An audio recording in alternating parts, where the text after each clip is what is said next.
চিড়ের পোলাও বা পোহা বানানোর জন্য আমি নিয়েছি 2 কাপ চিড়ে। চিড়েটা দেখবেন খুব বেশি যেমনি পাতলাও হবে না, খুব বেশি মোটাও হবে না। নিয়েছি হাফ কাপের মতো মটরশুঁটি, হাফ কাপের মতো বাদাম, একটা ছোট ক্যাপসিকামকে একটু ছোট ছোট পিস করে কেটে রেখেছি, 3-4টে ফুলকপি ফুলকে একদম ছোট ছোট পিস করে কেটে নিয়েছি, একটা মিডিয়াম সাইজের পেঁয়াজকে ছোট স্লাইস করে কেটে নিয়েছি, একটা মিডিয়াম সাইজের গাজরকেও ছোট স্লাইস করে কেটে নিয়েছি। তার সাথে নিয়েছি অল্প কিছুটা ছাড়ানো ধনে পাতা, নিয়েছি প্রায় 15-20টার মতো কারি পাতা, 3টে কাঁচা লঙ্কাকে কুচি করে কেটে নিয়েছি, আর নিয়েছি অর্ধেকটা পাতি লেবু।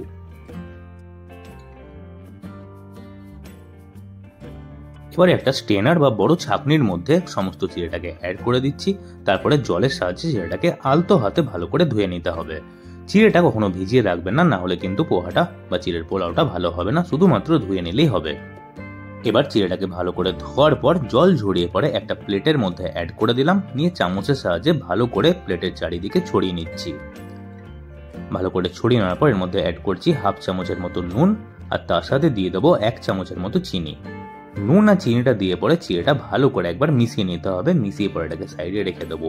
এইভাবে যদি নুন চিনিটাকে মিশিয়ে পরে চিড়েটাকে রাখা হয় তাহলে চিড়ের পোলাওটা খুবই ঝরঝরে হবে। এবার একটা কড়াই গরম করে তাতে প্রথমে অ্যাড করে দিচ্ছি 4 চামচ সাদা তেল। তেলটা ভালো করে গরম হয়ে গেলে যে বাদামটা নিয়েছিলাম সেটা তেলে সবটা অ্যাড করে দিলাম, আর বাদামটাকে হালকা একটু লাল করে ভেজে নিতে হবে। বাদামের কালারটা দেখবেন যখন ঠিক এরকম হালকা লাল হয়ে আসবে তখন বাদামটাকে তুলে সাইড করে নিতে হবে। বাদামটা তুলে রাখার পর ওই একই তেলে এবার অ্যাড করে দিচ্ছি হাফ চামচ কালো সর্ষে, আর তার সাথে একটা গোটা শুকনো লঙ্কাকে অর্ধেক করে অ্যাড করে দিলাম। সর্ষে আর শুকনো লঙ্কাটাকে দেওয়ার পর হাফ মিনিট হাই ফ্লেমে একবার নাড়িয়ে নেব, নিয়ে এর মধ্যে এবার অ্যাড করে দিচ্ছি কারি পাতাটা। কারি পাতাটা দিয়ে বড় তেলের সাথে ভালো করে একবার মিশিয়ে নিচ্ছি, নিয়ে তেলের মধ্যে কাঁচা লঙ্কাটাকে অ্যাড করে 1 মিনিট মিডিয়াম ফ্লেমে ভেজে নিচ্ছি। তারপরে এর মধ্যে একে একে অ্যাড করব কুচিয়ে রাখা ফুলকপি সবটা আর কেটে রাখা গাজর সবটা। গাজর আর ফুলকপিটা অ্যাড করার পর 5 থেকে 7 মিনিট লো থেকে মিডিয়াম ফ্লেমে ভাজতে থাকতে হবে, তাহলে গাজর ফুলকপিটা ভালো করে সেদ্ধ হয়ে যাবে। গাজর ফুলকপিটা ভালো করে ভাজা হওয়ার পর এর মধ্যে অ্যাড করে দিচ্ছি পেঁয়াজ, ক্যাপসিকাম, আর একই সাথে দিয়ে দেবো মটরশুঁটি সবটা। পেঁয়াজ, ক্যাপসিকাম আর মটরশুঁটিটা অ্যাড করার পর 4 থেকে 5 মিনিট আবারও মিডিয়াম ফ্লেমে ভেজে নিতে হবে।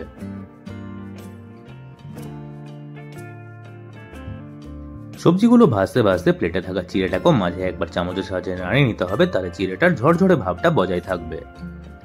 এবার সবজিটার মধ্যে আমি অ্যাড করে দিচ্ছি সামান্য একটু হলুদ গুঁড়ো, আর তার সাথে দিয়ে দেবো 1 চামচের মতো ম্যাগি মশলা, বা আপনারা যে কোনো সবজি মশলাও অ্যাড করতে পারেন। অ্যাড করে দিচ্ছি স্বাদ অনুসারে নুন। নুনটা একটু ভেবে চিন্তে অ্যাড করবেন, কারণ চিড়েতেও হালকা নুন মেশানো আছে। সবটা ভালো করে সবজির সাথে মিশিয়ে নিচ্ছি একবার।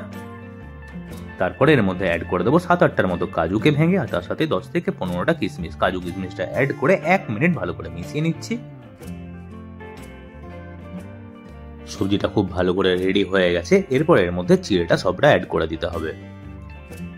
চিড়েটা সবটা অ্যাড করার পর আলতো হাতে সবজির সাথে আস্তে আস্তে মেশাতে থাকতে হবে। চিড়েটা দেওয়ার পর আলতো হাতে মেশাতে হবে, কেন কি চিড়েটা তা না হলে ভেঙে যাবে। ভালো করে সবজির সাথে মিশিয়ে 2 থেকে 3 মিনিট লো ফ্লেমে এটাকে রান্না হতে দিতে হবে।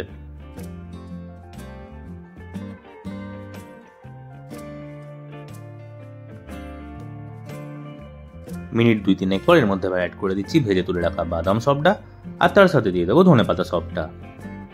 ধনেপাতা আর বাদামটা অ্যাড করার পর ভালো করে আরেকবার মিশিয়ে নেব, আর 1 মিনিটের মতো রান্না করে নেব। মাথায় রাখবেন সবজির সাথে চিড়েটা অ্যাড করার পর থেকে আর কিন্তু গ্যাসের ফ্লেমটা মিডিয়াম বা হাই করবেন না, লো ফ্লেমে রান্নাটা করবেন।